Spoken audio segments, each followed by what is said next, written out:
ಬಹಳ ಆತ್ಮಾನಂದವನ್ನ ಉಂಟು ಮಾಡ್ತಕ್ಕಂಥ ವೇದಿಕೆ.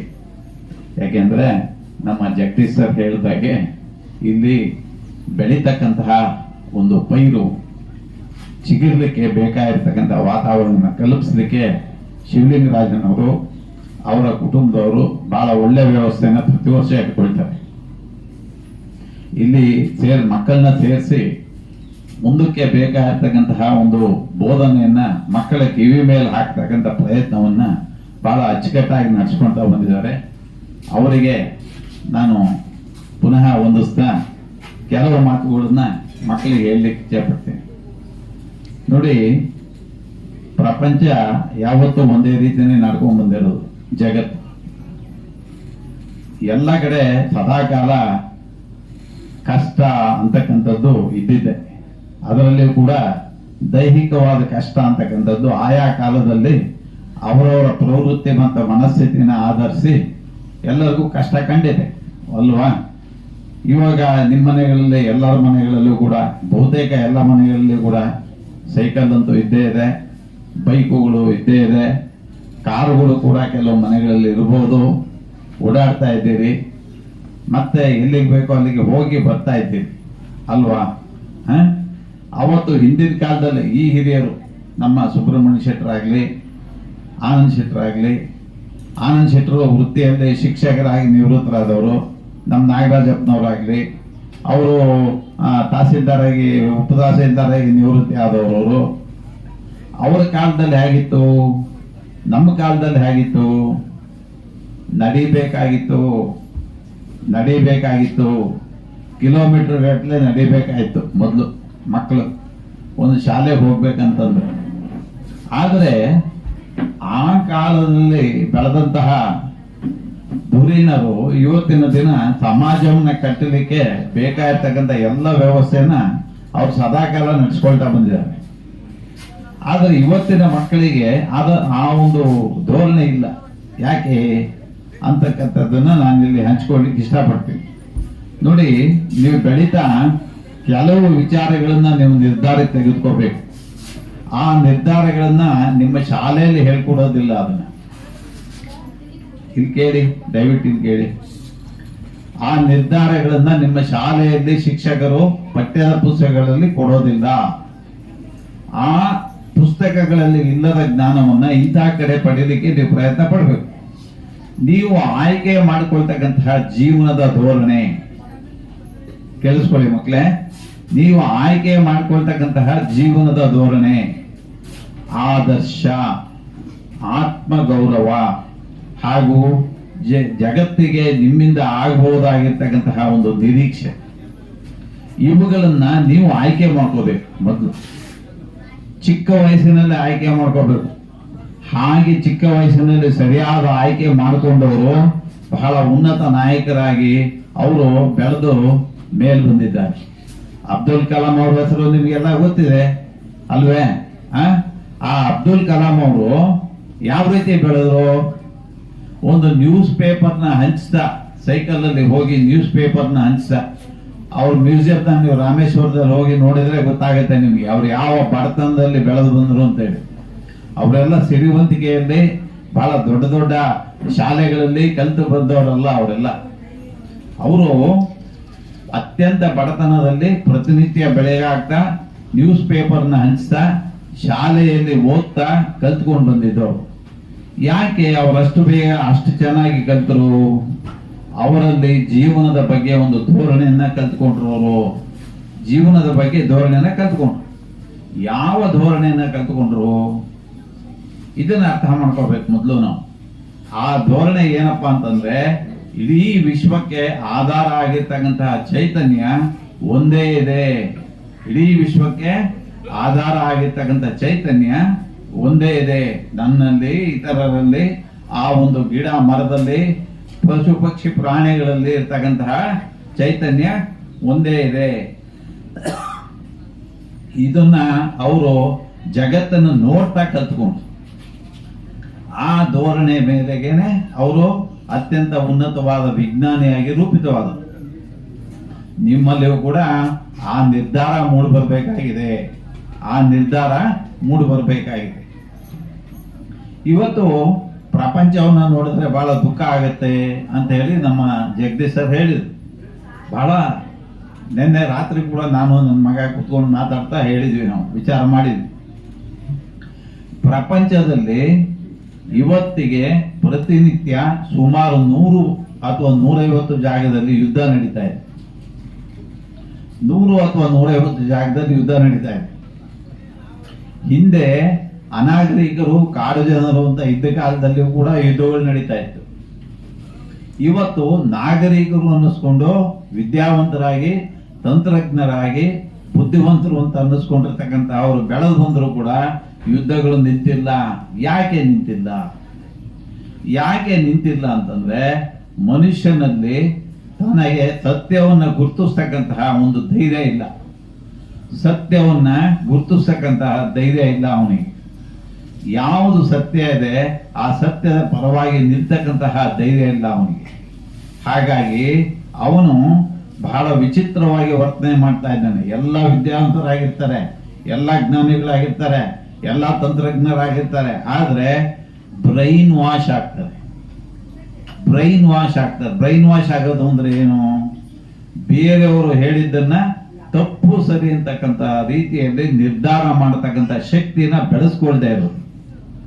ಸುಮ್ಮನೆ ಕುರಿಗಳ ರೀತಿಯಲ್ಲಿ ನಾವು ಮುಂದಕ್ಕೆ ತಲೆ ತಗ್ಗಿಸ್ಕೊಂಡು ಯಾವ್ದಾನ ಒಂದು ನಾಯಕನಾದ ಕುರಿ ಮುಂದಕ್ಕೆ ನುಗ್ಗಿದ್ರೆ ನಾವು ನುಗ್ತಕ್ಕಂಥದ್ದು. ನಿಸ್ಸಾರ್ ಅಹಮದ್ ಅವರ ಕವಿತೆ ನೀವೆಲ್ಲ ಕೇಳಿದ್ದೀರಿ. ಕುರಿಗಳು ಸಾರ್ ಕುರಿಗಳು, ನಾವು ನೀವು ಅವರು ಇವರು ಎಲ್ಲರೂ ಕುರಿಗಳು ಸಾರ್ ಕುರಿಗಳು ಅಂತೇಳಿ ಅಲ್ವಾ? ಎಲ್ಲರೂ ಕುರಿಗಳಾಗ್ತಾ ಇದ್ದೀವಿ ನಾವು. ತಲೆ ಬಗ್ಗಿಸ್ಕೊಂಡು ಸುಮ್ಮನೆ ಎಳದ ಕಡೆಗೆ ಹೋಗ್ತಾ ಇದ್ದೀವಿ. ಸ್ವಂತವಾಗಿರ್ತಕ್ಕಂತಹ ಬುದ್ಧಿ ಇಲ್ಲ. ಯಾಕೆ ಅಂತಂದ್ರೆ ಜೀವನದ ಬಗ್ಗೆ ಧೋರಣೆಯನ್ನು ರೂಪಿಸ್ಕೊಂಡಿಲ್ಲ, ಜೀವನದಲ್ಲಿ ಆದರ್ಶವನ್ನ ರೂಪಿಸ್ಕೊಂಡಿಲ್ಲ, ಜೀವನದಲ್ಲಿ ಗಟ್ಟಿತನವನ್ನು ರೂಪಿಸ್ಕೊಂಡಿಲ್ಲ, ಜೀವನದಲ್ಲಿ ಧೈರ್ಯವನ್ನು ರೂಪಿಸ್ಕೊಂಡಿಲ್ಲ, ಜೀವನದಲ್ಲಿ ಒಳಿತಿಗಾಗಿ ನಾವು ಬಾಳಬೇಕು ಅಂತಕ್ಕಂತಹ ಗುರಿಯನ್ನು ರೂಪಿಸ್ಕೊಂಡಿಲ್ಲ. ಹಾಗಾಗಿ ಮುಂದೆ ಗುರಿ ಇಲ್ಲ, ಹಿಂದೆ ಗುರುವಿಲ್ಲ. ಮುಂದೆ ಗುರಿ ಇಲ್ಲ, ಹಿಂದೆ ಗುರುವಿಲ್ಲ. ಇಂತಹದ್ರಲ್ಲಿ ನಾವು ಬದುಕೋತಾನೆ ಹ್ಯಾಂಗ್ ಸಾಧ್ಯ ಆಗುತ್ತೆ? ಇನ್ನೊಂದು ವಿಚಾರವನ್ನು ನಿಮ್ಮಲ್ಲಿ ಹಂಚ್ಕೋಬೇಕಾಗಿದೆ ಮಕ್ಕಳೇ, ಬಹಳ ಮುಖ್ಯವಾದ ವಿಚಾರ. ಇದನ್ನ 2 ಮಾತಲ್ಲಿ ಹೇಳಿ ನನ್ನ ಮಾತುಗಳನ್ನು ಮುಗಿಸ್ತೀನಿ. ಏನಪ್ಪಾ ಅಂತಂದ್ರೆ ಇವತ್ತಿನ ದಿನ ಹೋರಾಟ ಮನೋಭಾವ ಎಲ್ಲರಲ್ಲೂ ಕಾಣ್ತಾ ಇದೆ. ಆ ಹೋರಾಟ ಮನೋಭಾವ ಅಂತಕ್ಕಂಥದ್ದು ನನಗೆ ಮಾತ್ರ ಸೀಮಿತ ಆಗಿದೆ. ಅಂದ್ರೆ ನಾನು ಅಂತಕ್ಕಂಥದ್ದಕ್ಕೆ ಮಾತ್ರ ಸೀಮಿತವಾಗಿದೆ. ನನಗೋಸ್ಕರ ನಾನು ಎಷ್ಟು ಬೇಕಾದ್ರೂ ಹೋರಾಡ್ತೀನಿ, ಬೇರೆಯವ್ರಿಗೋಸ್ಕರ ಒಂದು ಅರ್ಧ ಇಂಚ್ ಕೂಡ ನಾನು ಸರ್ಕೋದಿಲ್ಲ ಅಂತಕ್ಕಂತಹ ಒಂದು ಮನೋಭಾವ ಇವತ್ತು ರೂಪಿತವಾಗ್ಬಿಡಿ ಅಲ್ವಾ?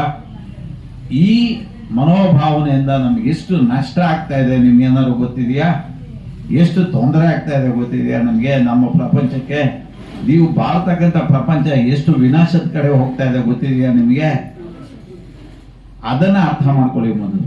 ಈಗ ನೋಡಿ, ಮನುಷ್ಯರಲ್ಲಿ ಒಂದು ಒಗ್ಗಟ್ಟಿರಬೇಕು ಅಥವಾ ಒಂದು ಭಾವನೆ ಇರಬೇಕಂದ್ರೆ ಸಂಬಂಧಗಳ ಸ್ಪಷ್ಟತೆ ಇರಬೇಕು.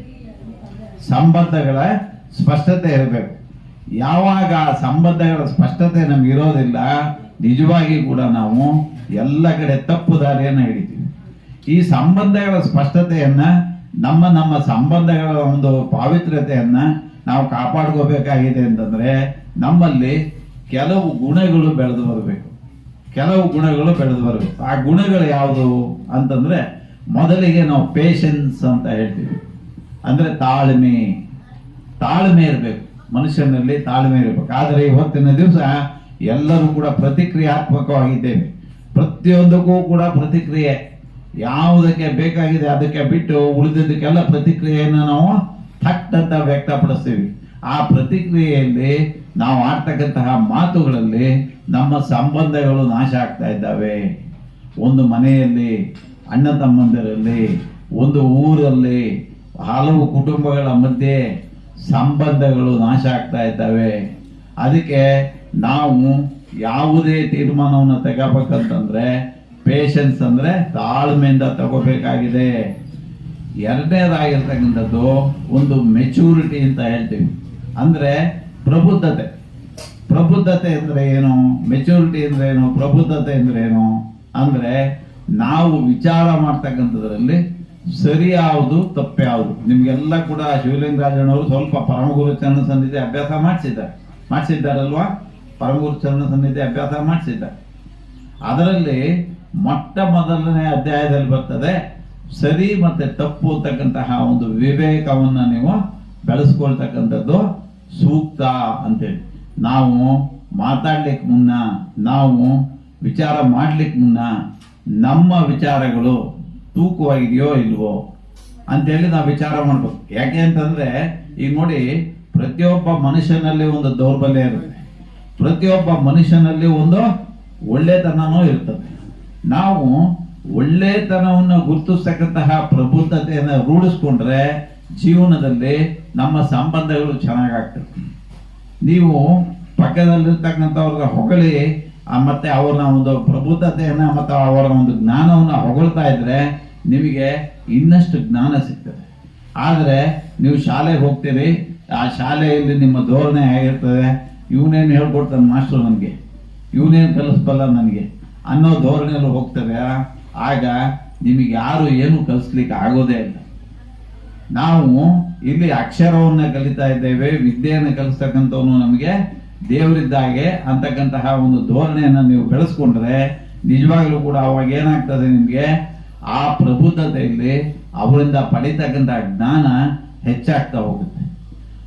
ಆ ಮಟ್ಟದ ಒಂದು ಪ್ರಬುದ್ಧತೆ ಒಂದು ಮುಗ್ಧತೆಯಲ್ಲಿ, ಅಂದ್ರೆ ನೀವು ಇವಾಗ ಇನ್ನೂ ಮುಗ್ಧರಾಗಿದ್ದೀರಿ, ನಿಮಗೆ SLC ವರೆಗೂ ಇರುತ್ತೆ, ನಾನು ನೋಡಿದ್ದೀನಿ SLC ವರೆಗೂ ಇರುತ್ತೆ. SLC ಆದ್ಮೇಲೆ ಕಾಲೇಜಿಗೆ ಹೋಗ್ತಿರೋ ಆಗ್ಲೇ ಎಲ್ಲರಿಗೂ ಕೂಡ ಮೀಸೆಗಡ್ಡ ಬಂದ್ಬಿಡುತ್ತೆ ಅಲ್ವಾ?